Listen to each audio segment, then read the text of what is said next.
सुनिए डॉक्टर श्याम सुंदर पाराशर जी की यह अनमोल कथा। आज की इस चतुर्थ दिवसीय कथा के भाग एक में भक्तों आप लोगों को भगवान नाम महिमा का बहुत ही विस्तृत रूप से वर्णन मिलता है। भगवान के नाम में कितना चमत्कार है, कितना शक्ति है, कितनी, यह सब आज की इस कथा में आपको सुनने को मिलेगी भक्तों। तो आज की इस कथा को बहुत ही ध्यान पूर्वक सुने। श्री राधे राधे। चल नहीं सकते, कई गूंगे हैं, बोल नहीं सकते। आप चल रहे हो, फिर रहे हो, बैठ रहे हो, देख रहे हो, सुन रहे हो, तो आप उन लाखों करोड़ों से तो बहुत आगे हो। इसलिए संतुष्टिया ये न केनवा, जो मिला है उसमें खुश रहो।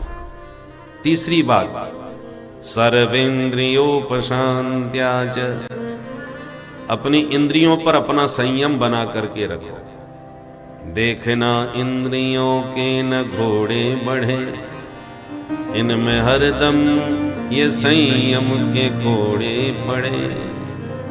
अपने रथ को स्वमार्ग लगाते चलो, कृष्ण गोविंद गोपाल गाते चलो। इंद्रियों पर अपना नियंत्रण रखो, ये तीसरी बात। ये तीन बातें यदि आप जीवन में उतार लेंगे तो जनार्दन आशु तुष्यति, भगवान आप पर बहुत जल्दी प्रसन्न हो जाएंगे। बोल भक्तवत्सल भगवान की जय। सुखदेव जी कहते हैं, राजन मैंने तुम्हें महाराज मनु के पुत्र उत्तानपाद का वंश सुनाया।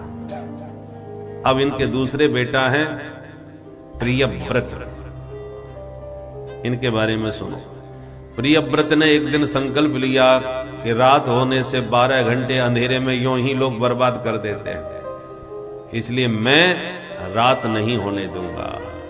और रथेन ज्योतिर्मयेन रजनीमपि दिनम करिष्यामि, अपने ज्योतिर्मय रथ का निर्माण करके इन्होंने पृथ्वी की परिक्रमा लगानी चालू करी, तो 7 दिन तक धरती पर दिन ही रहा, रात नहीं हुई। ब्रह्मा जी तो घबरा गए, भाग के आए, प्रियव्रत को समझाए कि बेटा दिन रात हमने बनाए लोगों को विश्राम देने के लिए। प्रकृति की हर वस्तु उपयोगी है, बस उपयोग करना आना चाहिए। आपको उपयोग करना आता नहीं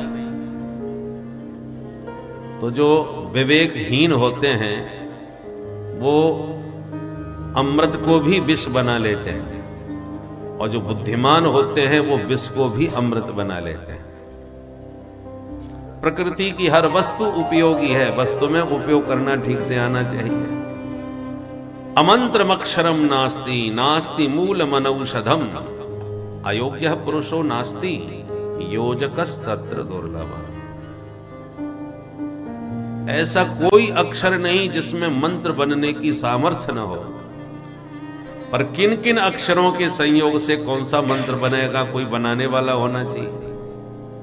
अक्षरों में तो शक्ति है, अक्षर ब्रह्म है, शब्द ब्रह्म, अक्षर ब्रह्म।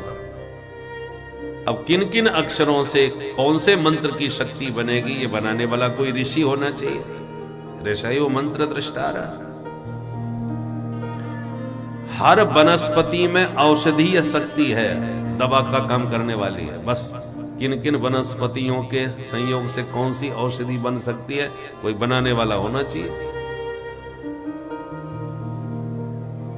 हर व्यक्ति में योग्यता भगवान ने दी है, पर कौन व्यक्ति किस योग्य है, बस तुम्हें उसकी योग्यता का पता होना चाहिए। हर व्यक्ति में योग्यता है। योजकस तत्र दुर्लभ, संयोजक होना चाहिए कोई, उपयोगी हर वस्तु है। सब्जी में नमक नहीं डाला तो सबका स्वाद बिगड़ गया, भोजन में रस नहीं आया। दूसरे दिन विशेष ध्यान रखा तो गलती से 2 बार नमक गिर गया तो भी स्वाद बिगड़ गया। तीसरे दिन आपने पिसे नमक को बूरा समझ करके खीर में डाल दिया तो खीर का सत्यानाश कर दिया। अंत में पूरा नमक उठा करके रसोई में से आपने समुद्र में फेंक दिया। ये सब भोजन नमक की वजह से खराब होता है। अब बोलो नमक खराब है कि तुम्हारी बुद्धि खराब है? तुम अपनी बुद्धि का सही उपयोग कर नहीं पा रहे और नमक को दोष दे रहे हो। वैष्णव लोग नमक को राम रस कहते हैं, ये तो राम रस है, इस रस का उपयोग करो। प्रियव्रत को ये बात ब्रह्मा जी ने समझाई तो प्रियव्रत को समझ में आई। इन्होंने आग्रह त्याग दिया, पर इनके रथ के प्रताप से पृथ्वी में 7 द्वीप और 7 सागरों की रचना हो गई। सबसे पहला द्वीप बना जम्मू द्वीप, इसके राजा बने आग्नेन्द्र, प्रियव्रत के ज्येष्ठ पुत्र। आग्नेन्द्र ने पूर्वचित्ती अप्सरा से विवाह करके 9 पुत्रों को जन्म दिया, तो जम्बू द्वीप के 9 खंड कर दिए। उनमें सबसे पहला खंड बना अजनाभ। इस अजनाभ खंड के राजा बने महाराज नाभि। नाभि महाराज के घर में साक्षात भगवान ऋषभ देव जी का प्राकट्य हुआ। बोले ऋषभ भगवान की। ऋषभ देव जी के प्रभाव से इंद्र को भी ईर्षा हो गई, इन्होंने पानी बरसाना बंद कर दिया। तो ऋषभ भगवान ने योग बल से अपने आप ही अपने राज्य में पानी बरसा लिया।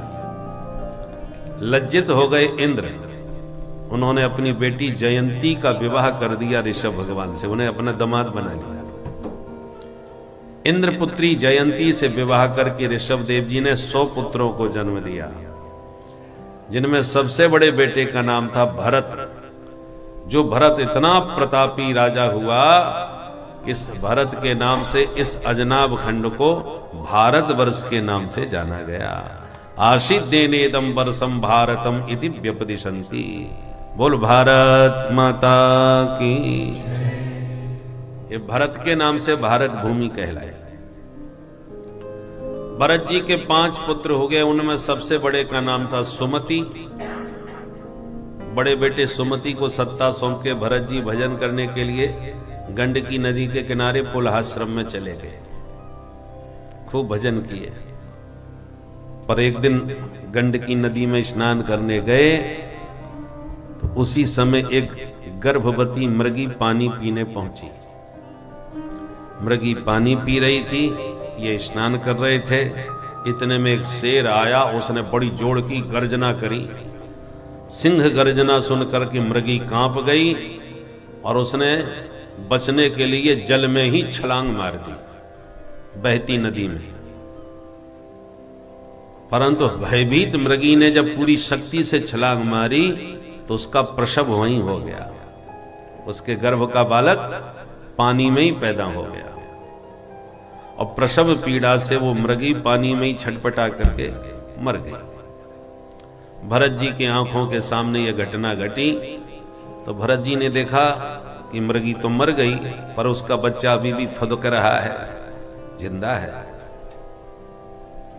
इसे नहीं बचाया तो ये भी मर जाएगा। तो भरत जी ने छलांग मार दी और नदी में से उस बच्चे को उठा लाए, निकाल लाए, किनारे रखा। फिर मन में विचार किया, एक अभी तो नन्हा सा बच्चा है, इसकी मां तो मर ही गई मेरे सामने, कोई भी जानवर इसको उठा करके खा जाएगा, ले जाएगा, अनाथ है, चलो अपने पास ले चलता हूं। तो अपनी कुटिया में ले आए, बच्चे को थोड़ा सा ठीक ठाक करके कुटिया में रख लिया, उसे कुछ खिला पिला दिया। अब भजन में बैठे। धीरे धीरे बच्चा इनके आश्रय में लालित पालित हुआ, बड़ा हुआ। तो उस नन्हे बच्चे ने तो इन्हीं को देखा और कोई उसने अपना परिवार देखा ही नहीं था, तो इन्हीं को अपना सब कुछ मानता था। हित अनहित पशु पक्षी हो जाना, जीव जंतु सब जानते हैं कि कौन हमारा हितैषी है, कौन बैरी है। किसी भी पशु पक्षी से आप प्यार से व्यवहार करो तो वो भी आपके प्रेम को समझेगा और फिर आपसे घुल मिल जाएगा। उसे विश्वास हो जाना चाहिए इनसे मुझे कोई खतरा नहीं। तो मृग का बच्चा इनके साथ इतना घुल मिल गया कि जब ये भजन में बैठे तो वो आकर के इनको कभी चाटने लगे, कभी सिर खुजलावे कि भाई मेरे साथ कुछ खेलो कूदो। बच्चों की तो आदत होती है। अब ये डांट देते उसे, भजन में बाधा डालता है, आंख दिखा के डांट देते तो एकदम भोला सा सूरत लेकर के सामने बैठ जाता, डरा हुआ सा। तो इनको बड़ी दया आ जाती, बेचारा अनाथ है, मुझे ही सब कुछ समझता है, इसका है भी कोई नहीं। तो तुरंत उसको गोद में उठाते, उसके ऊपर हाथ फेरते। धीरे धीरे इनकी उस मृग में इतनी आसक्ति बढ़ती चली गई कि आए थे हरि भजन को ओटन लगे कपास। अपना सम्राट का पद छोड़ा, पत्नी छोड़ी, 5 बेटा छोड़े, पूरा संसार छोड़ा। काय के लिए छोड़ा था? सब भजन करने के लिए। पर भजन तो सब छूट गया और मृग के बच्चे में फंस गए। इतना अधिक मोह हो गया उससे कि उसको देखे बिना, उसको लाड़ लड़ाए बिना इनको चैन न मिले। बच्चा बड़ा हुआ तो एक दिन मृगों का झुंड जंगल में कहीं जा रहा था। अपने सजातीय मृगों को देखकर वो कौतूहल बस मृग शावक उसी झुंड में भाग गया, उन्हीं मृगों के पीछे पीछे। अब भरत जी जब उस समय भजन में बैठे थे, जब ध्यान से देखा तो बच्चा गायब। अब ढूंढे कहीं ना मिले, जंगलों में खोजते फिरे, नहीं मिला तो रोने लगे, इतने दुखी हो गए। हाय हाय, वो नन्हा सा बच्चा मेरा कहाँ चला गया, उसके बिना मैं कैसे रहूंगा। उससे तो कितना अच्छा लगता था कुटिया में, मेरी तो कुटिया सूनी हो गई। रात हुई तो चंद्रमा से पूछने लगे, हे चंद्रदेव, अपनी शीतल किरणें आप मेरे मृग शाप पर, सागप पर डाल रहे होंगे, आप ही बता दो मेरा बच्चा कहाँ है। रात भर रोए। सवेरा हुआ तो सूर्य भगवान से पूछने लगे, हे सूर्य नारायण, आप अपनी किरणें उसके ऊपर जरूर डाल रहे होंगे, आप बताओ कहाँ है। इतने पागल हो गए उसके प्रेम में कि रोते रोते अंत में प्राण त्याग दिए। इसको कहते हैं आसक्ति। इतना बड़ा त्यागी भरत, पत्नी पुत्रों का त्याग करना कोई साधारण बात नहीं है, घर परिवार को छोड़ना कोई सरल बात नहीं है। तो जिसने पूरा संसार पत्नी पुत्र सहित परित्याग कर दिया था भजन करने के लिए, वो मृग के बच्चे में इतना आसक्त हो गया कि उसके प्रेम में प्राण त्याग दिया। इसलिए कहते हैं आसक्ति कभी भी आसक्ति, आसक्ति के आने का समय नहीं होता, वो कभी भी आ सकती है, बुढ़ापे में और ज्यादा आ जाती है।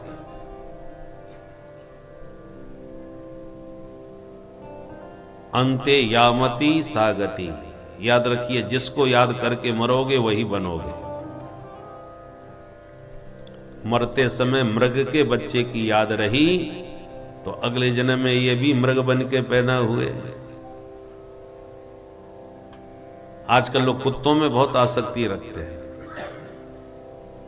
इतना लाड़ लड़ाते हैं कि बस पूछो मत। घर में ही नहीं घुसता बल्कि बिस्तर तक पहुंच जाता है।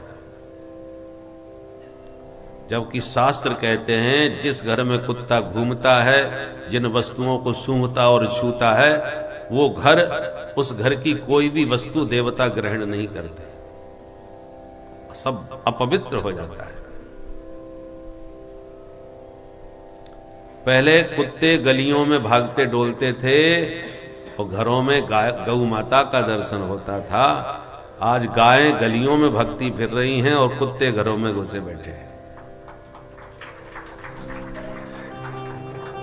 इसलिए शास्त्र की आज्ञा में चलिए तो ही कल्याण होगा। मनमुखी ढंग से व्यवहार आचरण करोगे तो निश्चित रूप से पतन होगा।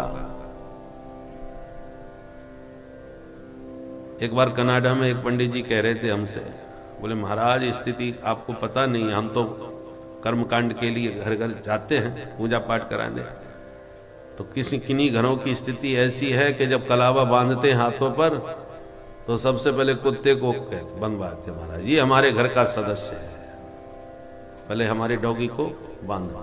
और कहीं आपने कुत्ता को कह दिया, कुत्ता कह दिया तो नाराज हो जाते हैं, हमारे मोती को कुत्ता कह रहे हो, उसका नाम लो, कुत्ता मत बोलो। इतना उसे महत्व देने लगे। हमारे यहां किसी भी जीव जंतु से घृणा नहीं है, नफरत किसी से नहीं है, बलवैश्य देव का विधान है शास्त्र में, पंचबली गृहस्थ के घर में होनी चाहिए। तो पहली रोटी गौ माता को खिलानी चाहिए, शास्त्र की आज्ञा है। और भोजन की अंतिम रोटी कुत्ते को खिलाना चाहिए, यह भी शास्त्र की आज्ञा है। अंतिम रोटी जो बने वो कुत्ते को खिलाओ। आजकल तो लोग रोटी भी गिन के बनाने लगे, तुम कितना खाओगे, तुम कितना खाओगे, बस 15 रोटी में काम चल जाएगा। और कहीं 20 रोटी का आटा मार दिया तो 15 रोटी बनेंगी, बाकी सब रख दिया जाएगा।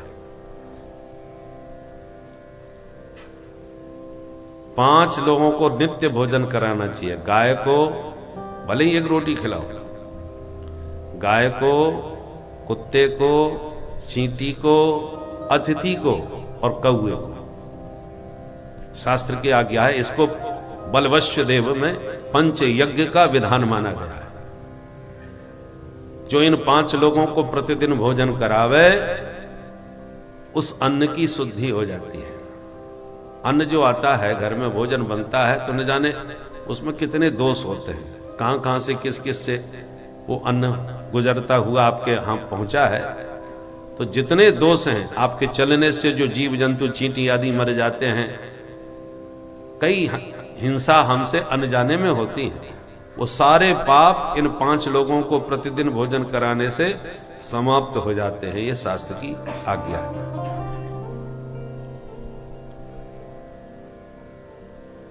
तो कुत्ते को खूब खिलाओ, खिलाने को मना थोड़ी है, पर घर में मत घुसाओ। घर में गौ माता होनी चाहिए, क्योंकि जिस घर में गौ माता निवास करती है, गाय की रज में सारे तीर्थ निवास करते हैं। गौ माता के रोम रोम में अनंत देवी देवताओं का वास है। जब ब्रह्मा जी ने सृष्टि करी तो सारे देवताओं की मीटिंग ली और कहा, भाई किसी देवता की पूजा होती है, किसी की नहीं होती। तो जिसको न पूजो वही गाल फुला के बैठ जाता है और अनिष्ट करने लगता है।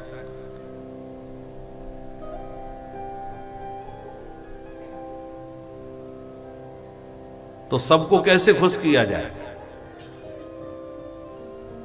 इसलिए एक काम करो, हम सब लोग एक जगह इकट्ठे हो जाएं, ताकि एक जगह पूजा करने से सबकी पूजा पर्याप्त हो जाए। उस समय ब्रह्मा जी ने गौ माता का निर्माण किया और देवताओं से कहा, आते जाइए और उचित स्थान आपको जो लगे इसके शरीर में निवास करते जाइए। देवता आते गए, ब्रह्मा जी निवास देते गए यथा योग्य। पर देवियों की आदत है सबसे अंत में आती हैं, उनको सजने संवरने में थोड़ा टाइम लगता है। तो और तो सब समय पर आ गए, पर 2 देवियां सबसे अंत में आई, सजने संवरने में ही लगी नहीं। कौन? एक तो लक्ष्मी मैया और एक गंगा मैया, सबसे अंत में। ब्रह्मा जी से आके बोली, महाराज हम भी आए हैं, कहां विराजे? ब्रह्मा जी बोले, हाउसफुल, अब कोई जगह नहीं रही, कोई रोम भी शेष नहीं रह गया। सब पूरा शरीर के अपने अपने स्थान देवताओं ने ग्रहण कर लिए हैं, जगह खाली नहीं है। अब लक्ष्मी जी दुखी, अरे ऐसा मत करो महाराज, हम तो जाति से बाहर हो जाएंगे, समाज से बाहर होना बहुत बुरा अपमान है। अरे कोई तो जगह बची होगी महाराज, बताओ। ब्रह्मा जी बोले, केवल 2 ही स्थान शेष है। क्या? बोले गोबर और मूत्र, ये 2 जगह बाकी हैं, बाकी तो सब। तो लक्ष्मी जी गंगा जी से बोली, जो जगह बच रही है वही स्वीकार कर लो, नहीं ये हाथ से भी ना, ये भी हाथ से ना निकल जाए। तब गोबर में लक्ष्मी जी ने अपना निवास बना लिया। गंगा मैया विराजमान हो गई सरस्वती जी के साथ गाय के मूत्र में। गोबर मूत्र में भी देवियों का वास है, इसलिए गोमये वसते लक्ष्मी। गाय के गोबर में लक्ष्मी का वास होने के कारण हमारे पूर्वज अपने पूरे घर आंगन को गोबर से लेपा करते थे, ताकि हे महालक्ष्मी हमारे आंगन में सदा आपका निवास बना रहे। आज भी जहां पूजा पाठ होता है, प्रायः अब तो आजकल सब जगह घरों में पत्थर लग गए हैं, नहीं, प्रायः पूजा के स्थल को गोबर से लीपा जाता है। देवताओं का स्थान गोबर, यज्ञशाला बनती है तो यज्ञशाला को गोबर से लीपा जाता है। देवी देवता उसी स्थान पर आते क्योंकि गोबर पर, गाय का गोबर परम पवित्र होता है। पंचगव्य बनाया जाता है गाय के, गोबर, मूत्र, दूध, दही और घी, ये 5 अमृत हैं गाय के। इन 5 को मिला करके पंचगव्य बनता है।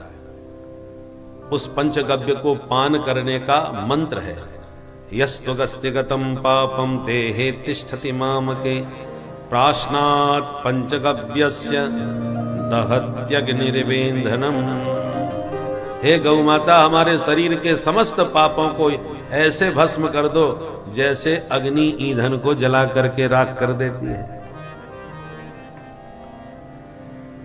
तो जो गौ माता परम पवित्र है, जो सिर्फ आपको स्वास्थ्य ही नहीं देती बल्कि लोक परलोक दोनों सुधार देती है। जिस घर में गाय रहेगी, तीर्थों का, देवताओं का निवास रहेगा।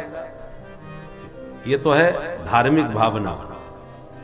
और दूसरी, वैज्ञानिक दृष्टि से देखा जाए तो जितने भी रोग के विषाक्त कीटाणु हैं, उन सब को नष्ट करने की सामर्थ्य गाय के गोबर मूत्र में है। कोरोना काल में बहुत से दिव्य महापुरुषों ने केवल पंचगव्य का पान ही किया, वैक्सीन नहीं ली और स्वस्थ रहे। इसलिए पंचगव्य की गौ माता की बड़ी महिमा है।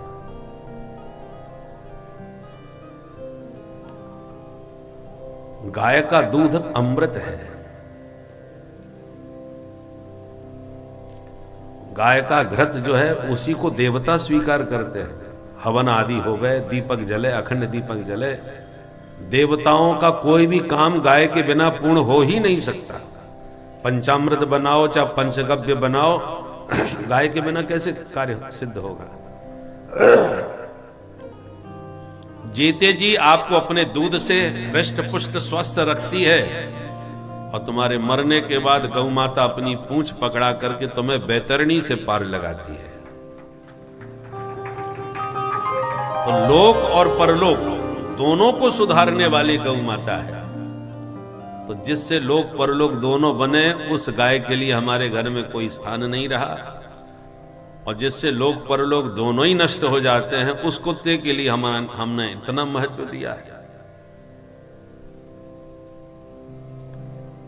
गली के कुत्तों को यदि आप प्रतिदिन रोटी खिलाते रहो, एक ही रोटी थोड़ा दो एक टुकड़े खिलाते रहो, तो वे कुत्ते आपके इतने वफादार हो जाएंगे, घर में घुसाने की जरूरत नहीं, पूरे घर की पहरेदारी रोज करेंगे।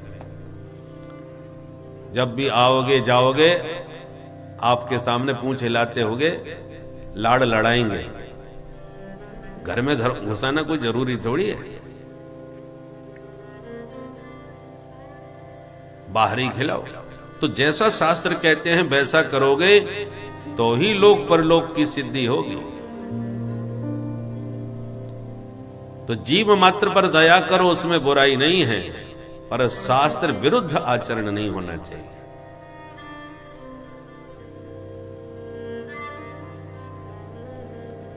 प्रसंग पर आइए। भरत जी का चित्त तो मरते समय मृग में गया, क्योंकि मृग से ही लाड़ लड़ाया था। जिनका चित्त कुत्ते में लगा रहता है, कुत्ते को ही लाड़ प्यार करते रहते हैं, कहीं उनको मरते समय उसकी याद आ गई तो क्या गलत गति होगी, सोच लो। बोलो राधे राधे। राधे राधे। भरत जी मृग बन गए, परंतु जो तप किया था उन्होंने जंगल में जाके, वो व्यर्थ नहीं गया। स्वल्पमप्यस्य धर्मस्य त्रायते महतो भया। जो भजन किया था उस भजन का ये प्रभाव रहा कि मृग शरीर में भी उन्हें पूर्व जन्म की सारी बातें याद रही कि हम क्यों मृग बने हैं। तो मृग शरीर त्याग दिया। मृग शरीर में उनकी कोई आसक्ति ही नहीं थी, प्रारब्ध भोग समझ के भोगा। तीसरा जन्म एक पंडित जी के घर हो गया। ब्राह्मण शरीर मिला और पूर्व जन्म की सारी बातें याद भी नहीं, तो भरत जी ने संकल्प लिया कि अब हम किसी से बातें ही नहीं करेंगे। पहले मृग के चक्कर में फंस गए, अब हमें किसी के चक्कर में पड़ना ही नहीं। और कोई बात भी करे तो उल्टा सीधा जवाब देते थे पागलों की तरह। पिताजी ने कहा ब्राह्मण का बेटा है, कम से कम गायत्री मंत्र तो याद कर ले ठीक से। बोले ठीक है पिताजी याद कराओ। पिताजी गायत्री मंत्र बोलते गए, ये सुनते गए, 50 बार बोला। अब याद हो गया। बोले पिताजी जब से आप मंत्र बोल रहे हो तब से इस बिल में 9,999 चींटियां घुस गई। पिताजी का मूड खराब। नालायक, तू मंत्र सुन रहा था कि चींटी गिन रहा था? इतने नाराज हो गए कि बोले ये महामूर्ख है, ये कुछ नहीं पढ़ लिख सकता। नाम रख दिया जड़ भरत, इसकी बुद्धि जड़ है। भरत जी मन में खुश, पागलपन की मोहर लग गई। अब हमसे कोई बात स्वयं नहीं करेगा। अब ये तो महाज्ञानी थे, पर पागलों जैसा नाटक इसलिए कर रहे थे ताकि दुनियादारी हमसे दूर ही रहे। माता पिता पधार गए तो भाइयों ने इनको पागल समझ के खेतों पे कुटिया बना दी कि तुम यहीं रहा करो। एक दिन डकैतों को नर बलि की आवश्यकता पड़ गई। वो देवी के उपासक थे। सरदार ने मनौती मांगी कि हे मातेश्वरी मुझे एक बेटा दे दो, बेटा हुआ तो एक नर की बलि चढ़ाऊंगा। इसके बेटा हो गया तो सरदार खुश हुआ। पकड़ के लाओ किसी मनुष्य को। तो और तो कोई मिला नहीं, खेतों पर बैठे महाराज जी मिल गए। तो जड़ भरत जी कोई डकैत उठा के ले गए और जैसे भद्रकाली के चरणों में बैठा के इनकी बलि चढ़ाने को तलवार उठाई कि सहसो चचाट सैव देवी भद्रकाली। भद्रकाली मंदिर में से प्रकट हो गई विग्रह से, तलवार को छीन के सारे डकैतों की गर्दन उड़ा दी। बोल देवी मैया की भरत जी तो सिर झुकाए बैठे थे कि अब गर्दन कटने वाली है। और जब आंख उठा के देखा तो जो काटने वाले थे वो खुद ही कटे पड़े। भरत जी को लगा नहीं अभी प्रारब्ध हमारा बाकी है, तो वहां से उठ के चल दिए। अब लौट के घर नहीं गए, मस्ती से घूमने लगे। एक दिन राजा रघुगण पालकी में बैठ के जा रहे थे सत्संग करने के लिए। पालकी ढोने वालों में एक कहार बीमार हो गया। उसका शरीर कांपने लगा मलेरिया से। अन्य साथियों ने कहा सरकार हमारा साथी ये तो बीमार हो गया, चल नहीं पा रहा, क्या करें? राजा ने कहा तो हटाओ इसे, किसी और को पकड़ के लगा लो। अब राजा लोग उस समय जो सामने आ जाए उसी को पकड़ के बेगारी करा लेते थे, लेना देना कुछ नहीं। तो डर के मारे कोई सामने ही नहीं आता था कि न जाने पकड़ के किस काम में लगा ले। अब ये मस्ती से घूमते फिर रहे थे जड़ भरत जी महाराज। शरीर इनका हृष्ट पुष्ट था। दूर से ही कहारों ने देखा तो आपस में बोले ये तगड़ा लग रहा है, अच्छी पालकी ढोएगा। बोले बाबा इधर आओ, चले आए। बोले लग जाओ पालकी में, महाराज बैठे। धीर ठीक है, दर्दो कंधे पर। तो बीमार को हटा के महाराज जी को लगा दिया सबसे आगे। अब 4 कहार, 2 आगे 2 पीछे, एक चाल में चलेंगे तभी तो ठीक से पालकी चलेगी। और तो 3 सही ढंग से चल रहे हैं पर महाराज जी अपनी मस्ती में चल रहे हैं, तो कैसे पालकी चले? वो जल्दी भी चलना चाहें पर महाराज जी अपनी मस्त चाल चले, तो दिक्कत हो गई चलने में। और वो भी नीचे देख के चले कोई चींटा चींटी ना मर जाए। अचानक महाराज जी ने चलते चलते आगे कदम रखना ही चाहा कि चींटा दिखाई पड़ गया। अरे दब जाएगा बेचारा। तो उस चींटा को बचाने के लिए महाराज जी ने छलांग मार दी। अब पालकी ढोने वाला या छलांग मार दे तो पालकी का हाल क्या होगा? बाबा ने छलांग मारी, पालकी डगमगाई, राजा की खोपड़ी चट। अब राजा का मूड खराब। हे वो ढा रहा साध्वत क्रमित विषम मुहीयते यानम। राजा नाराज होके बोले मूर्खो, तुम्हें पालकी चलाना नहीं आता? कैसे चल रहे हो? अब कहार सब घबरा गए, महाराज सबको मार डालेंगे, इस मूर्ख के कारण हम भी मरेंगे। तो हाथ जोड़ के बोले, महाराज अयम अधुनैप नियुक्तोपि न द्रुतम ब्रजति। आपके सामने जिसे हम अभी अभी लगाए हैं ये ठीक से नहीं चल रहा महाराज, बहुत गड़बड़ कर रहा है, मर मर के तो चलता है फिर एकदम उछल पड़ता है। तो राजा ने नीचे झांक के देखा ये कौन है। तो राजा की दृष्टि हृष्ट पुष्ट शरीर पर बड़ी जड़ भरत जी के। तो राजा मजाक उड़ाने लगे, परिहास, अरे ये श्रीमान जी है, देखो बेचारा कितना पतला दुबला है, एक एक हड्डी दिख रही है, कमजोर है, सबसे पहले का पालकी यही तो ढो रहा है, इसलिए बेचारे को बहुत कष्ट हो रहा है। सुनते गए, बोले कुछ नहीं जड़ भरत। फिर कोई चींटा मिला तो फिर उछल गए। अब राजा का क्रोध ज्यादा बढ़ गया। प्रमत्तस्य करोमि चिकित्साम दंड पाणी रेवा। मतवाले जानबूझ के नाटक कर रहा है, वो दंड दूंगा कि जीवन भर याद रखेगा। अब जोड़ के डांटे, तब जड़ भरत जी को लगा अब मुझे बोलना पड़ेगा। तो पहली बार मुंह खोला और जड़ भरत जी ने कुछ बोला, त्वयोदितं व्यक्तम विप्रलब्धम भरतोस्य मे स्याद् यदि वीरभारः गन्तुर्यद् स्यादधिगम्यमध्वा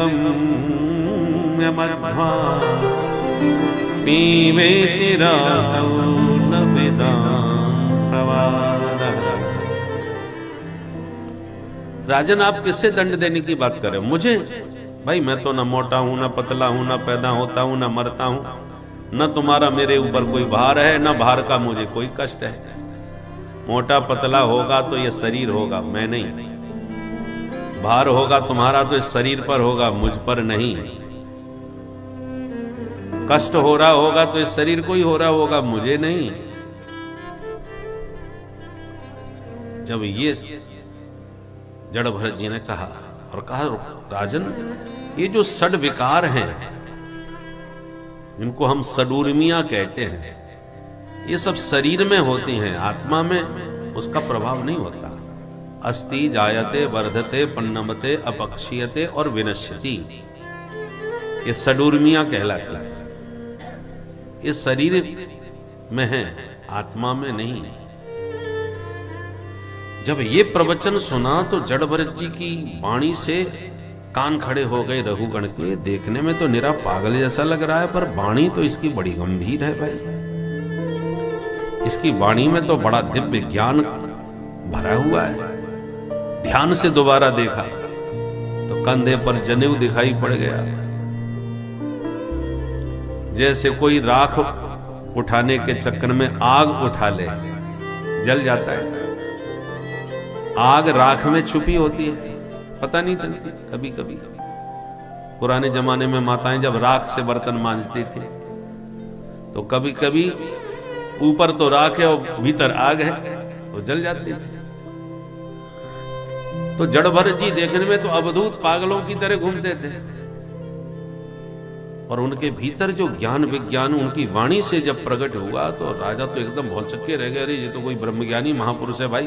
तुरंत पालकी से नीचे कूदे, चरणों में प्रणाम करके बोले, कस्त्वं निगूढ़श्चरसि द्विजानां बिभर्षि सूत्रं कतमो वधूतः।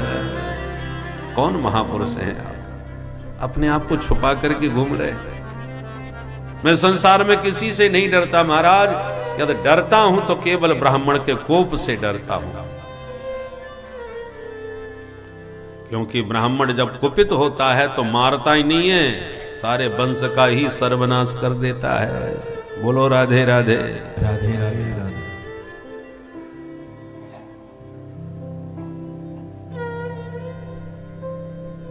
शंके भृशम ब्रह्म कुलावमाना।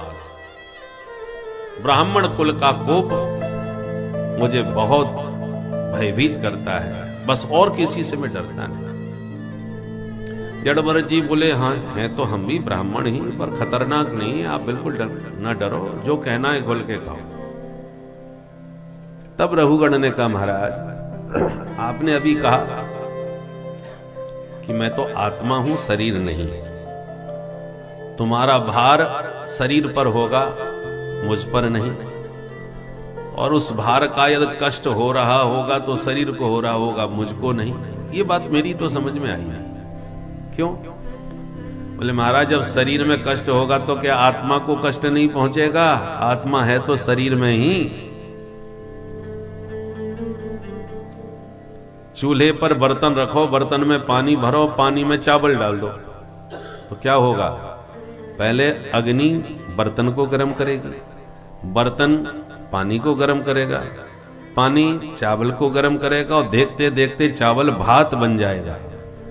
केवल चावल के भीतर तक गर्मी का प्रभाव एक दूसरे के संपर्क से पहुंच गया। एक राजा ऐसी जब भरत जी द्वारा दी गई इस ज्ञान की शिक्षा में यह साफ दिखाया गया कि आत्म तत्व जो है वह भौतिक तत्व से एकदम अलग है। भौतिकता में ही हमको सुख दुख प्राप्त होते हैं, किंतु आत्म तत्व में केवल और केवल आनंद ही है, क्योंकि हमारा यह जो आत्म तत्व है यह परमात्मा का ही तत्व है। परमात्मा आनंद घन सागर है, तो सागर की एक बूंद अर्थात आनंद ही हुई। आनंदमय यह आत्मा, यह जिस शरीर को धारण करती है उस शरीर को ही सुख दुख आदि भव बाधाएं परेशान करती हैं। आत्मा एकदम निर्लेप है, जिसे किसी भी प्रकार का दुख या कष्ट छू नहीं सकता। यह हर समय अपने परम तत्व में विलीन होने की कोशिश करती रहती है, जिसके लिए इसे मानव शरीर भी प्राप्त होता है। यदि मानव शरीर में भी आप उसकी इस अभिलाषा को नहीं पूरा करते तो फिर से यह चक्र प्रारंभ हो जाता है भक्तों। इसीलिए आत्म तत्व को जानकर परमात्म तत्व का भजन अवश्य करना चाहिए भक्तों। श्री राधे राधे। हो न जला सकते हो, क्या करोगे आकाश का, क्या बिगाड़ लोगे? कुछ नहीं। आत्मा ऐसा ही परम सूक्ष्म तत्व है, उसका कोई अवयव नहीं है जो तुम उसको काट दोगे, जला दोगे और गीला कर दोगे या सुखा दोगे। कुछ नहीं कर सकते। नैनम छिंदंती शस्त्राणी नैनम दहति पावक। ऐसा बढ़िया उपदेश दिया कि रघुगण के होश उड़ गए। और अंत में जड़ भरत जी ने कहा, सुनो राजन, चाहे जितना सत्संग कर लो पर बिना महत पादर जो विषेकम, जब तक इन महापुरुषों की संतों की चरण रज में अभिषेक नहीं करोगे, माथे से धूल नहीं लगाओगे, तब तक तुम्हारी बुद्धि में ये रहस्य समझ में आने वाला नहीं है। कल्याण हो गया रघुगण का जड़ भरत जी के उपदेश से। बोल भक्त वत्सल भगवान की जय। अब बोलो परीक्षित, तुम क्या सुनना चाहते हो? परीक्षित ने कहा, थोड़ा भूगोल खगोल के बारे में बता दो महाराज। सुखदेव जी कहते हैं 7 द्वीप हैं और 7 समुद्र हैं। एक एक द्वीप एक एक सागर से घिरा हुआ है। जम्बू द्वीप, प्लक्ष द्वीप, कुशद द्वीप, क्रौंच द्वीप, पुष्कर द्वीप, ऐसे 7 द्वीप हैं। और जो जम्बू द्वीप है इसके 9 खंड हैं। इलाव्रत खंड, केतुमाल खंड, हरिवर्ष खंड, किम पुरुष खंड, भद्रासु खंड, अजनाब खंड जिसको कहते हैं। ये अजनाब खंड ही भारतवर्ष है। भरत के नाम से अजनाब खंड ही भारतवर्ष कहलाया। और जितने खंड हैं वो सब भौम स्वर्ग हैं। केवल भारत ही कर्म भूमि है। इसलिए भगवान के जितने अवतार हुए हैं वो केवल भारतवर्ष में हुए हैं। बोलो भारत माता की जय। दूसरी बात, मां के गर्भ से ही जन्म लिया जाता है, तो और जितनी भूमि है उनमें केवल भारत ही है जो माता के रूप में हम मानते हैं। माँ की और कोई जितने देश हैं वो कोई माता के नाम से नहीं जाने जाते। जापान माता के, इंग्लैंड माता के, जर्मनी माता के, अमेरिका माता, कोई माता नहीं है। माता केवल भारत माता है। इसलिए भारत माता के गर्भ से भगवान विविध रूपों में अवतार लेते हैं, जन्म लेते हैं। इस पुण्य भूमि भारत में आने के लिए स्वर्ग के देवता भी तरसते हैं। न यत्र वैकुंठ कथा सुधापगा न साधवो भागवतास्तदाश्रया न यत्र यज्ञे समखा महोत्सवा सुरेश लोकोऽपि न वै ससेव्यता। बड़े बड़े देवता इस भूमि की महिमा का गुणगान करते हैं। अच्छा महाराज ये बताओ, ये पापी लोग जो मर के जाते हैं नरकों में, वे नरक किधर है? सुखदेव जी कहते हैं पृथ्वी से 99,000 योजन नीचे यमपुरी है। 28 प्रकार के नरक हैं। तामिस्र, अंध तामिस्र, रौरव, महारौरव, कुंभी, पाक, असिपत्र, मन, सूकर, मुख, लाला, भच, बैतरणी, पोयोध, प्राणरोध, वज्रकंटक, सालमली, ये सब नरकों के नाम हैं। पापी के पाप के अनुसार ही उसे नरक दिया जाता है। जैसा पाप वैसा नरक। जैसे जेल होती है ना, जैसा अपराधी वैसी जेल। पहले काला पानी की सजा दी जाती थी, वो बहुत ही खतरनाक जेल थी। तो अपराध के अनुसार नरक मिलता है। यस्तु पर वित्तापत्य कलत्राण्यपहरति सही काल पाशबद्धो यम पुरुषै अति भयानक तामिस्त्रे नरके बलान्यपात्यते। जो दूसरों की स्त्री का हरण कर लेते हैं, रुपया पैसा चुरा लेते हैं, पर वित्त अपत्य बच्चों को उठा लेते हैं, वो तामिस्त्र नरक में जाते हैं। तामिस्त्र माने तामा, तांबे का कलश जैसे लाल लाल होता है ना, ऐसे उस नरक की भूमि को आग में तपा करके एकदम लाल कर दिया जाता है और जीव को उठा के उसी भूमि पर पटक दिया जाता है। यही इस नरक की यातना है। और यातना शरीर उसे मिलता है। जैसे आप जब हम मरते हैं तो शरीर तो यहीं भस्म हो जाता है, इसको कहते हैं स्थूल शरीर। ये स्थूल शरीर काया तो यहीं भस्म हो जाती है, पर हमारे भीतर का जो सूक्ष्म शरीर है वो जाता है। वह जब नरक में जाएगा तो वहां पर उसको एक यातना देह प्राप्त होगा, इसी शरीर की तरह। उस शरीर की विशेषता है कि उसके हाथ पैर काट दो सब, तो दर्द तो ऐसा ही होगा जैसा इस शरीर में होता है, पर तुम चाह कर भी मर नहीं सकते, इसलिए उसको यातना देह कहते हैं। और जीव पुण्य के बल पर जब स्वर्ग जाता है तो उसको देव शरीर मिलता है। देवताओं का शरीर दिव्य होता है। स्वर्ग का भोग मिल जाए, पर इस शरीर से स्वर्ग का सुख नहीं भोग सकते आप। भोगने की भी सामर्थ्य होना चाहिए कि नहीं शरीर में। भोज्यम च भोजनम शक्ति रति शक्ति वरांगना विभवो दान शक्तिश्च नाल्पश्य तपस फलम। भोज्य पदार्थ खूब सारे हैं, 56 भोग रखे हैं, परंतु भूख नहीं है, कुछ पचता ही नहीं है, कुछ खाया ही नहीं जाता, जी मचलाता रहता है, खाने की इच्छा ही नहीं होती। तो क्या करोगे? भोग हो तो भोगने की शक्ति भी तो होनी चाहिए शरीर में।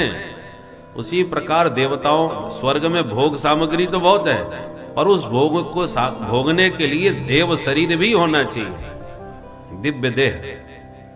तो स्वर्ग में जाओगे तो देव शरीर मिलेगा, नरक में जाओगे तो यातना शरीर मिलेगा, यातना भोगने के लिए।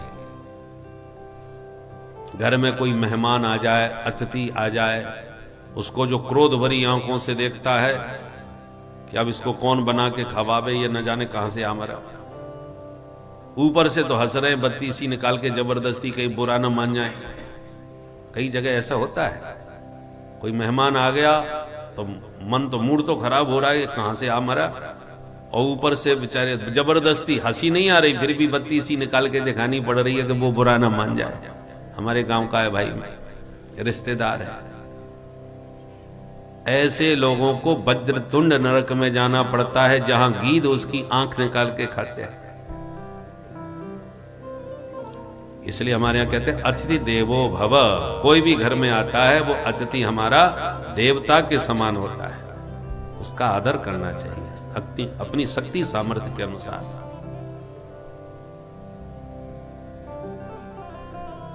जब नरकों की यातना का वर्णन किया विस्तार से तो परीक्षित भी घबरा गए। हाथ जोड़ के बोले महाराज इन नरकों से बचने का भी कोई उपाय है क्या? बोले हाँ बिल्कुल है। क्या है महाराज बताओ। सुखदेव जी कहते हैं परीक्षित नरकों को धोबी घाट समझो। आप कपड़े पहनोगे तो गंदे तो होंगे, अब उनको साफ करने के दो तरीके हैं। बढ़िया साबुन लेके अपने हाथ से साफ कर लो,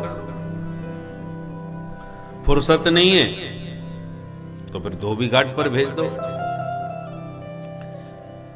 अंतर इतना है कि आप साफ करोगे तो जरा प्यार से कपड़े को धोगे, और धोबी घाट पे धुलाई तो होगी पर कपड़े की धुनाई भी खूब होगी। धोबी दया नहीं करता।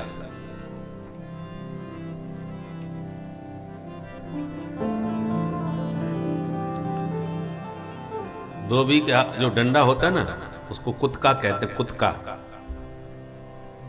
कहावत है ना, धोबी का कुत्ता घर का न घाट का। वो अपभ्रंश होकर के हो गया धोबी का कुत्ता घर का न घाट का। धोबी का कुत्ते से क्या संबंध? कुत्ता नहीं है, वो कुतका है। कुतका मतलब होता है एक मोटा सा डंडा जिसको वो खूब जोर जोर से मार मार के कपड़ों को उसका मैल निकालता है। उसको कुतका बोलते हैं। वो बड़ा भारी डंडा होता है, मोटा। तो अब वो घर से लेकर के रोज घाट तक जावे तो उसको उसका वजन ढोते ढोते परेशान हो जाता है, और घाट पे ही छोड़ के यदि आ जाए तो कोई दूसरा उठा के ले जाए। तो धोबी क्या करता है, कुत्का को लेके जाएगा, कपड़ा धोएगा और आते समय रास्ते में कहीं छुपा देता है झाड़ में, कि दूसरे दिन आएगा तो फिर वहीं से निकाल करके। अब उसको रोज घर जाए और फिर घाट तक ले जाए तो वो परेशान हो जाता है, भारी होता है, इसलिए तो वो रास्ते में कहीं छोड़ जाता है, छुपा जाता है। दूसरे दिन उसे मालूम रहता है कहां रखा है, तो वो दूसरे दिन उठा के फिर ले जाता है। इसलिए कहते धोबी का कुत्ता घर का न घाट का। ना तो वो घाट पे ही रहता है ना वो घर में ही रहता है, रास्ते में ही पड़ा रहता है। तो उससे वो पिटाई करता है कपड़े की जम के और सारा मैल निकाल देता है। उसी प्रकार ये शरीर भी वस्त्र है, इसमें पाप का दाग लगे। आप सुन रहे थे ना भजन, चदरिया झीनी रे झीनी, ये चादर है। पाप का दाग लगे तो प्रायश्चित का साबुन अपने घर से ही लगा लो, कपड़ा साफ। और पापों का प्रायश्चित नहीं किया तो यमराज बैठे हैं कुत्का लिए। मरने के उपरांत जब नरक में जाओगे तो यमराज अच्छी तरह से धुनाई करके आपके कपड़े की पूरी तरह सफाई कर देंगे।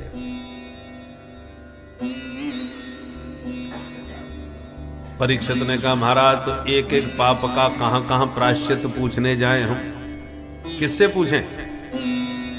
आप तो कोई ऐसा साबुन बता दो कि सारे दाग धब्बे उसी से साफ हो जाएं। सुखदेव जी बोले तो एक साबुन है बहुत जोरदार। कौन सा? केचित केवलया भक्त्या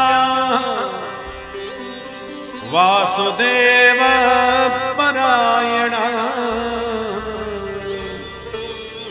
अघम धुनवंती कास्तेन निहार भास्कर। सुखदेव जी कहते हैं परीक्षित अंधकार को दूर करने के लिए कोई दिया जलाता है, कोई बल्ब जलाता है, पर पूरी तरह अंधकार तभी जाता है जब भुवन भास्कर सूर्य नारायण का उदय होता है। खूब घना कोहरा होता है कुछ नहीं दिखता, पर सूर्य भगवान की तीक्ष्ण किरणें आती हैं तो कोहरा छट जाता है। उसी प्रकार कितना भी पाप का घना अंधकार हो, और भगवान नाम संकीर्तन का जब वाणी से उच्चारण होता है तो भगवान नाम का सूर्य समस्त पाप राशि का विध्वंसक है, सारे कोहरे को, सारे अंधकार को मिटा देता है। परीक्षित बोले तो कोई है प्रमाण आपके पास कि किसी पापी ने प्रभु का नाम लेकर सारे पाप साफ कर दिए हों? बोले बिल्कुल है। तो दीजिए कोई प्रमाण। सुखदेव जी कहते हैं सुनो, एक सत्य घटना सुनाते हैं। कान्य कुब्जे दुजक कश्चित दासी पति रजा मिलह, नामना नष्ट सदाचारो दास्या संसर्ग दूषितः। एक ब्राह्मण था, उसका नाम था अजामिल। पढ़ा लिखा था, ब्राह्मण था। दुर्भाग्य से एक बार जंगल में लकड़ी बीन रहा था कि उसको एक वैश्या पर दृष्टि गई जो किसी के साथ विहार कर रही थी। परम सुंदरी थी। उसकी सुंदरता पर ऐसा दीवाना हुआ अजामिल कि घर वापस लौट के ही नहीं गया, और उसी के पीछे पीछे उसके घर पहुंच गया।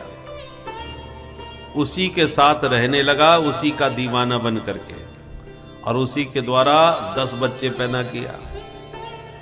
सबसे छोटे बच्चे का नाम इसने एक महात्मा के कहने पर नारायण रख दिया, और सबसे छोटे पुत्र नारायण में इसकी बहुत अधिक प्रीति हो गई, प्रेम हो गया। बच्चों से तो प्रेम वैसे ही होता ही। अब हर बात में नारायण को बुलाता, बेटा नारायण चलो घूमने चलो, बेटा नारायण चलो खेलने चलो। दिन भर उसी का नाम नारायण नारायण करता रहे। अब जब इसकी उम्र पूरी हुई तो काले काले भयानक यमदूत इस पापी को पकड़ने आ गए। मरने वाले को ही दूत आते दिखाई देते हैं, और किसी को नजर नहीं आए। जो इसने काले यमदूत देखे तो घबरा गया और बड़ी जोर से चिल्लाया, बेटा नारायण बचाओ, बेटा नारायण बचाओ। और भगवान के पार्षदों के कान में आवाज गई, अरे प्रभु का भक्त कोई संकट में आया, भैया चलो। तो 4 भगवान के पार्षद प्रकट हो गए। उन्होंने आते यमदूतों में मारा धक्का, सो दूर गिरे। यम के दूत एकदम खड़े होके बोले, क्यों भाई तुम 4 चमकीले चमकीले कहां से चले आए? कौन हो तुम? हमको धक्का क्यों मारा? तो विष्णु दूत बोले, तुम बताओ तुम काले कलूटे कौन हो, कहां से आए हो, क्यों सता रहे हो इस बेचारे को? यमदूत बोले, हमको नहीं जानते, हम यमराज के दूत हैं, पापियों को पकड़ने का ठेका हमारा ही है। ये नंबर 1 का महापापी है, इसलिए पकड़ने आए हैं वारंट लेकर के। हमारे महाराज ने वारंट निकाल दिया इसका। बिना मतलब कि हम किसी को नहीं सताते। उम्र पूरी हो गई, हम इसको लेने आ गए। विष्णु दूतों ने कहा, तुम्हें पता नहीं, जो हमारे प्रभु नारायण को पुकारते हैं उन्हें लेने तो हम आते हैं। तुमने सुना नहीं कितनी जोर से पुकार रहा था, नारायण बचाओ? तुमने फिर भी इस पर हाथ उठाया। यमदूत बोले, आप धोखा खा रहे हैं। अरे ये तुम्हारे नारायण को जानता भी नहीं होगा, इसके बच्चे का नाम नारायण है, ये उसी को आवाज लगा रहा है। विष्णु दूतों ने कहा, हमें इससे कोई लेना देना नहीं, हम इतना जानते हैं ये हमारे प्रभु का नाम है, और इसके बच्चे का यदि नाम नारायण है तो 4 साल पहले रखा गया है। 4 साल का इसका बच्चा है, पर हमारे प्रभु का नारायण नाम तो हजारों साल पहले से है। तो पहले ये निर्णय हो जाए कि ये नारायण नाम किसका माना जाए, इसके बच्चे का या हमारे मालिक का? कान खोल के सुन लो यमदूतों, वस्तु शक्ति ज्ञान की अपेक्षा नहीं रखती। वस्तु में जो शक्ति है, आवश्यक नहीं कि उसका तुम्हें ज्ञान हो तभी शक्ति काम करेगी।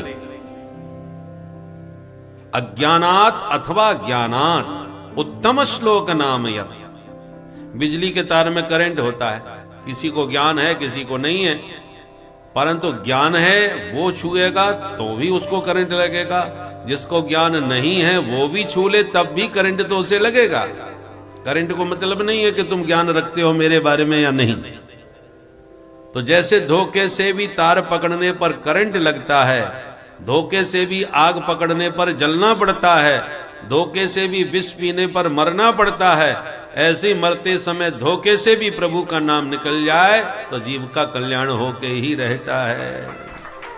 क्योंकि भगवान के नाम में जो शक्ति है, जरूरी नहीं उसकी शक्ति का तुम्हें पता हो, शक्ति तो अपना काम करेगी। इसलिए भाय को भाय अनख आलस हो, भाय को भाय अनख आलस हो, नाम जपत मंगल दिस दस हो, नाम जपत मंगल दिस दस हो, कहो कहाँ लगी नाम बड़ाई, कहाँ लगे नाम बड़ाई, कहाँ कहाँ लग नाम बड़ाई, कहाँ लगे नाम बड़ाई, राम न सकहि नाम गुण गाई, नाम न सके नाम गुण गाए। भगवान के नाम की कहां तक महिमा गाएं, स्वयं भगवान भी अपने नाम की महिमा अपने मुख से नहीं बता सकते। अच्छा, यम के दूत फिर भी नहीं माने तो वो पिटाई करी कि यमदूतों को छोड़ छाड़ के वहां से भागना ही पड़ा। यमदूत भाग गए तो विष्णुदूत भी छोड़ के चले गए। अब अजामिल उठ के बैठ गया, मन में सोचने लगा, भाई इन दोनों में जो बातें हो रही थी वो मैंने भी सुनी। सच में कितना बड़ा मैं पापी हूं। मैंने बुढ़े माँ बाप को छोड़ करके उनका बुढ़ापा बर्बाद कर दिया, बेकार कर दिया। बड़ी गिलानी मन में हुई, पछतावा हुआ अजामिल को उन बातों को सुनकर। अंत में सब छोड़ छाड़ करके हरिद्वार में चला गया, गंगा किनारे निरंतर नारायण का भजन करते करते अजामिल का उद्धार हो गया। चमत्कार उसने देख ही लिया था। उधर यमदूतों ने यमराज के यहाँ जा करके काल दंड फेंक दिया, हमारी नौकरी हो गई महाराज, अब हमें नहीं करनी। क्यों, क्या हो गया? अरे आपसे वारंट लेके गए थे उस पापी को पकड़ने के लिए, पकड़ तो पाए नहीं, पिट के वापस आ गए। तुम्हें किसने मारा, किस बात पर मारा? बोले सरकार, जब हमने उस पापी को पकड़ा तो उसने बड़ी जोर से नारायण को पुकारा, सोई 4 लोगों ने आके हमको मारा। जो नारायण का नाम सुना, यमराज ने तुरंत मुंह पे हाथ धर दिया, बोले सावधान, ये नाम अब लिया सो लिया, दोबारा तुम्हारे मुंह से नहीं निकलना चाहिए। क्यों, क्या हो गया? अरे तुम देख नहीं रहे, पापियों के बीच में नरक में तुम बैठे हो और ये पवित्र प्रभु का नाम अपने मुंह से लोगे, उन पापियों ने कहीं सुन लिया तो मेरा कारोबार सब चौपट हो जाएगा। तत्काल सबकी विदाई करनी पड़ेगी यहां से। पेट्रोल पंप पे माचिस जलाना खतरनाक, एक चिनगारी महाविस्फोट कर सकती है। ऐसी पापियों के बीच में ये पवित्र प्रभु का नाम मत लो भाई। ऐसा क्या चमत्कार है इस नाम में, हमें भी तो बताओ महाराज। यमराज बोले इतनी पिटाई खा के भी चमत्कार समझ में नहीं आया तुम्हें? अरे उसने बेटे के बहाने गलती से प्रभु का नाम लिया तो तुम उसे छू नहीं पाए, और प्यार से प्रभु को पुकारा होता तो तुम उसे देख भी नहीं सकते थे। इससे बड़ा चमत्कार नाम का और क्या बताऊं तुम्हें।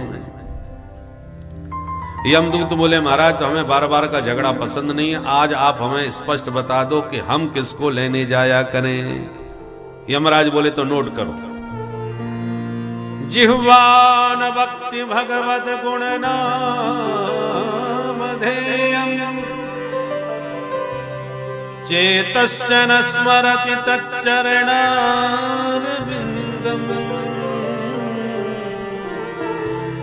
कृष्णाय नो नमति यद् सिरे कदापि, तानानयध्वमसतो कृतवेष्टो कृत्या। जिनकी जिह्वा से हरि का नाम न निकले पकड़ के लाओ उन्हें।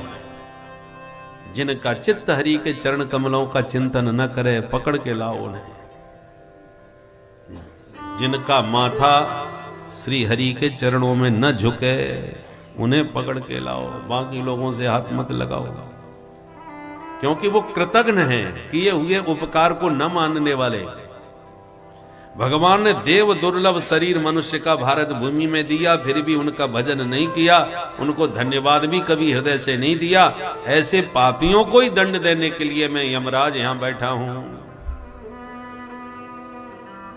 एक प्रश्न उठता है, यदि एक बार नाम लेते ही सारे पाप भस्म हो जाते हैं, तो हम रोज राम राम कर रहे हैं, हमारे पाप क्यों नहीं कट रहे? उसका कारण यह है, नाम लेते ही सारे पाप साफ हो जाते हैं, भस्म हो जाते हैं। शर्त यह है कि दोबारा फिर कोई पाप नहीं बने। या दोबारा पाप नहीं बना तो एक नाम ही आपको तारने के लिए पर्याप्त है। और हम लोग क्या करते हैं, नाम भी जपते हैं, पाप भी करते हैं। पाप करते ही सारे पाप सिर पर सवार हो जाते हैं। कथा में आए राधे राधे राधे राधे राधे राधे खूब गाए, सारे पाप साफ किए, और जाते जाते किसी की चप्पल पहन के ही चल दिए।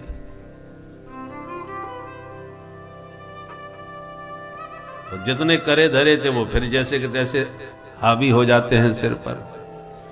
इसलिए कहा जाता है कि अंत में जोर, अंत पर जोर क्यों दिया है कि ठोकर लगी और राम कहते ही प्राण निकल गए आपके।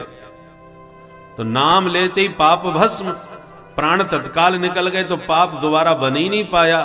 दोबारा पाप नहीं बना तो आपके एक नाम ने ही आपका कल्याण कर दिया, आपका उद्धार हो गया। नाम मुंह से निकले और तन से प्राण निकले, उसके बीच में कोई पाप न बने, तो एक नाम ही तुम्हारे लिए पर्याप्त है। तो आप कहोगे तो फिर अंत में ही देखेंगे, अभी से क्यों परेशान हो? असंभव। अंत में व्यक्ति को वही मुंह से निकलेगा जो जीवन भर उसने बोला है या किया है। आपका चित्त वहीं जाएगा अंत में। एक बुढ़िया ने कभी भजन नहीं किया था, बच्चे कथा सुन के पहुंचे तो दादी की सांसें चल रही थी, अंतिम सांसें। बच्चे ने समझ लिया कि ये जाने वाली है, तो घेर के बोले, दादी माँ राम राम बोलो, राम राम बोलो, कल्याण हो जाएगा। अंत में राम कहने का बड़ा महत्व होता है। बुढ़िया ने हिम्मत करके बोला तो सही, पर इतना ही बोल पाई, बेटा मुंह पे बोलो ना जाए। बच्चों ने कहा, इतना बोल गई तो राम राम बोलने में क्या परेशानी है? दादी इधर उधर की बात मत बोल, केवल राम राम बोल। और बुढ़िया बार बार एक ही बात कहे, बेटा मुंह पे बोलो ना जाए। बच्चे परेशान। एक सज्जन बड़े होशियार थे, हटो पीछे मैं बुलवाऊं।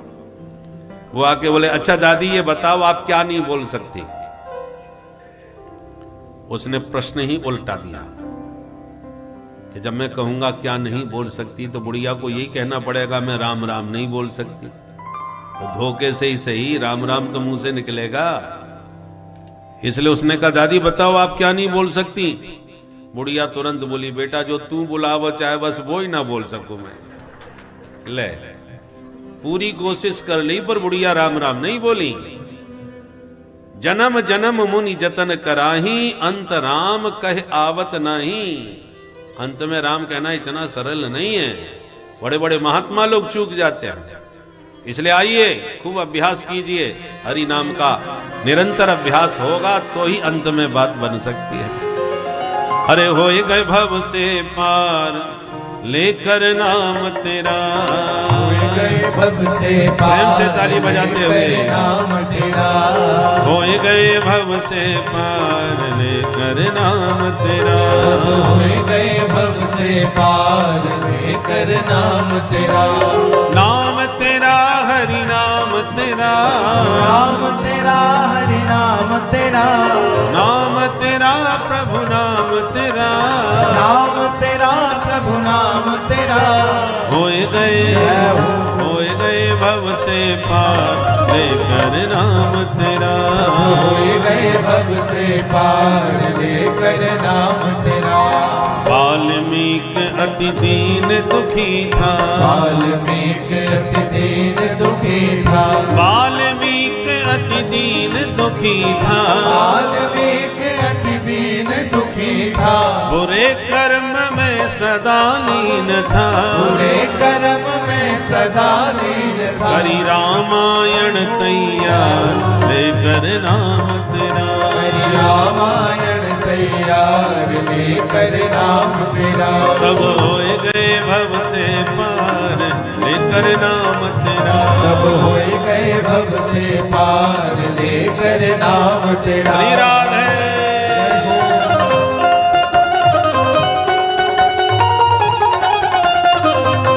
श्री वृंदावन में हरि लाल की जय हो।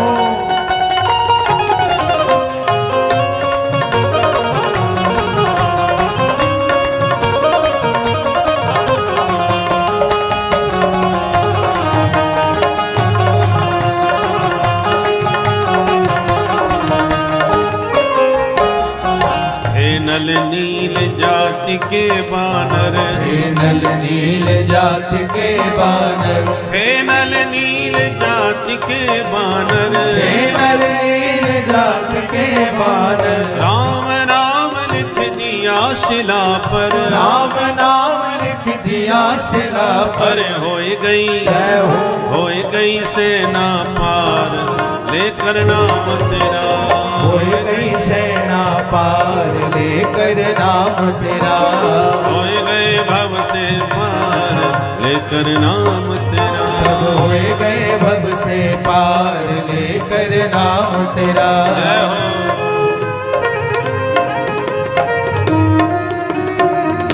जय हो।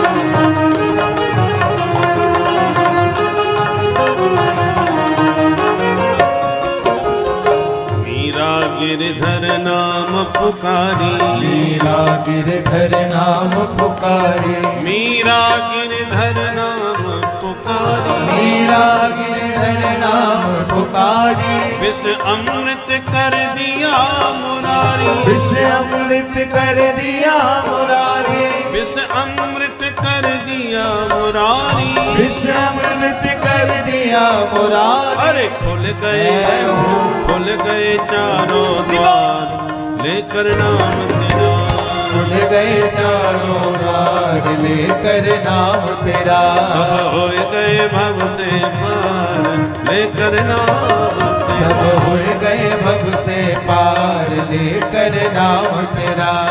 राधे राधे गोविंद गोविंद राधे, राधे राधे गोविंद गोविंद राधे, राधे राधे राधे राधे गोविंद राधे, राधे राधे राधे राधे गोविंद राधे, गोविंद राधे गोपाल राधे, गोविंद राधे गोपाल राधे, गोविंद राधे गोपाल राधे, गोविंद राधे गोपाल राधे, गोविंद राधे गोपाल राधे, गोविंद राधे गोपाल राधे, गोविंद राधे गोपाल राधे, गोविंद राधे गोपाल राधे, गोविंद राधे गोपाल राधे, गोविंद राधे गोपाल राधे, राधे राधे गोविंद गोविंद राधे, राधे राधे गोविंद गोविंद राधे, राधे राधे राधे राधे गोविंद राधे, राधे राधे राधे राधे गोविंद राधे, गोविंद राधे गोपाल राधे, गोविंद राधे गोपाल राधे, गोविंद राधे गोपाल राधे, गोविंद राधे गोपाल राधे, गोविंद राधे। गोपाल राधे। महिमा नामक इस कथा को आप लोगों ने सुना और आप लोग ये समझ चुके हैं कि ईश्वर के नाम में कितनी शक्ति है। तो इस शक्ति का आप भी उपयोग करें और मन वचन कर्म से प्रभु के नाम का जाप करते रहें। धीरे धीरे धीरे धीरे आपके मन में जाप स्वरूप वही परम तत्व विद्यमान हो जाएगा। जिससे आपको उस परम तत्व से शक्ति प्राप्त होना शुरू हो जाएगी। यह शक्ति इतनी प्रबल होती है कि आप स्वतः ही इस पृथ्वी पे हर कार्य को कर सकेंगे, आप हर इच्छाओं को अपनी पूर्ति कर सकेंगे। इसलिए परम तत्व की तरफ जितना जल्दी हो सके शीघ्रातिशीघ्र बढ़ें और आज से ही नाम जप प्रारंभ करें। गुरु के ज्ञान के द्वारा, गुरु के द्वारा दिए गए मंत्र का जाप आप प्रारंभ करें भक्तों। श्री राधे राधे। दक्ष ने फिर दोबारा 1000 बच्चे फिर पैदा किए। नारद जी ने उनको भी बाबा जी बना दिया। तब क्रोध में भरे दक्ष ने नारद जी को साथ दे दिया कि नारद, तेरा पैर एक जगह नहीं टिकेगा, तू जिंदगी भर ऐसी दुनिया में घूमता फिरेगा। और अब की बार दक्ष ने 60 बेटियों को जन्म दिया। उन 60 बेटियों में 27 बेटी चंद्रमा को ब्याह दी, अश्विनी, भरणी, कृतिका, रोहिणी नक्षत्रों के नाम से जानी गई। 13 बेटी कश्यप जी को ब्याह दी, दिति, अदिति, धनु, काष्ठा, सुरसा आदि। दिति के द्वारा दैत्यों का जन्म हुआ है। अदिति के द्वारा आदित्य देवताओं का जन्म हुआ। दिति की एक बिटिया थी, नाम था रचना देवी। उसका विवाह त्वष्टा मुनि से हुआ। उससे 2 बेटा हुए, विश्वरूप और सन्निवेश। उसमें जो विश्वरूप थे वो कुछ समय के लिए देवताओं के पुरोहित बने और नारायण कवच का उपदेश इंद्र को दिया। छठवें स्कंद के 8वें अध्याय में जो नारायण कवच है, जो भी व्यक्ति इसका नित्य पाठ करे उसके ऊपर कोई भूत प्रेत की बाधा कभी नहीं आएगी और बहुत से रोग व्याधियों से भी ये कवच व्यक्ति की रक्षा करता है। इसलिए प्रतिदिन नारायण कवच का पाठ करना चाहिए। हमारे शास्त्रों में, ग्रंथों में एक से एक अद्भुत मंत्र शक्ति, पर हम लोगों को संस्कृत का ज्ञान नहीं है, उसका उपयोग करते नहीं और श्रद्धा भी नहीं है, विश्वास भी नहीं है। नारायण कवच का प्रतिदिन पाठ करने से आप निश्चिंत होकर घूमिए, कभी कोई भूत बाधा, प्रेत बाधा आपके ऊपर नहीं आ सकती। कवच है ये, हमेशा रक्षा करता है। एक दिन इंद्र की शक्ति बढ़ाने के लिए विश्वरूप ने एक बहुत विशाल यज्ञ करवाया, देवताओं की शक्ति बढ़े। देवताओं के पुरोहित थे, परंतु दैत्य इनके मामा जी लगते हैं, दैत्यों की बहन के बेटा है। इन्होंने क्या किया, उस यज्ञ में दैत्यों को भी आहुति देनी चालू कर दी कि मामा जी ज्यादा कमजोर ना पड़ जाए। और ये बात इंद्र को पता चल गई कि गुरुजी गड़बड़ कर रहे हैं, हमारे शत्रुओं को भी शक्तिशाली बना रहे हैं। क्रोधित हो गए इंद्र और गुरुजी की ही गर्दन उड़ा दी। गुरु हत्या हो गई, ब्रह्म हत्या लग गई इंद्र को गुरु का वध करने से। तो इंद्र ने अपनी ब्रह्म हत्या को 4 लोगों में बांटा। पहला भाग पृथ्वी को दिया जो ऊसर भूमि के रूप में है। दूसरा भाग वृक्षों को मिला जो गोंद के रूप में निकलता है। तीसरा भाग जल को जो झाग के रूप में निकलता है। समुद्र के किनारे बहुत जगह झाग पड़ा रहता है। समुद्र के तट का झाग उठा करके तुम किसी के घर में पटक दो, उसके घर में हमेशा लड़ाई झगड़ा होता रहेगा। और ऐसा करना मत भाई।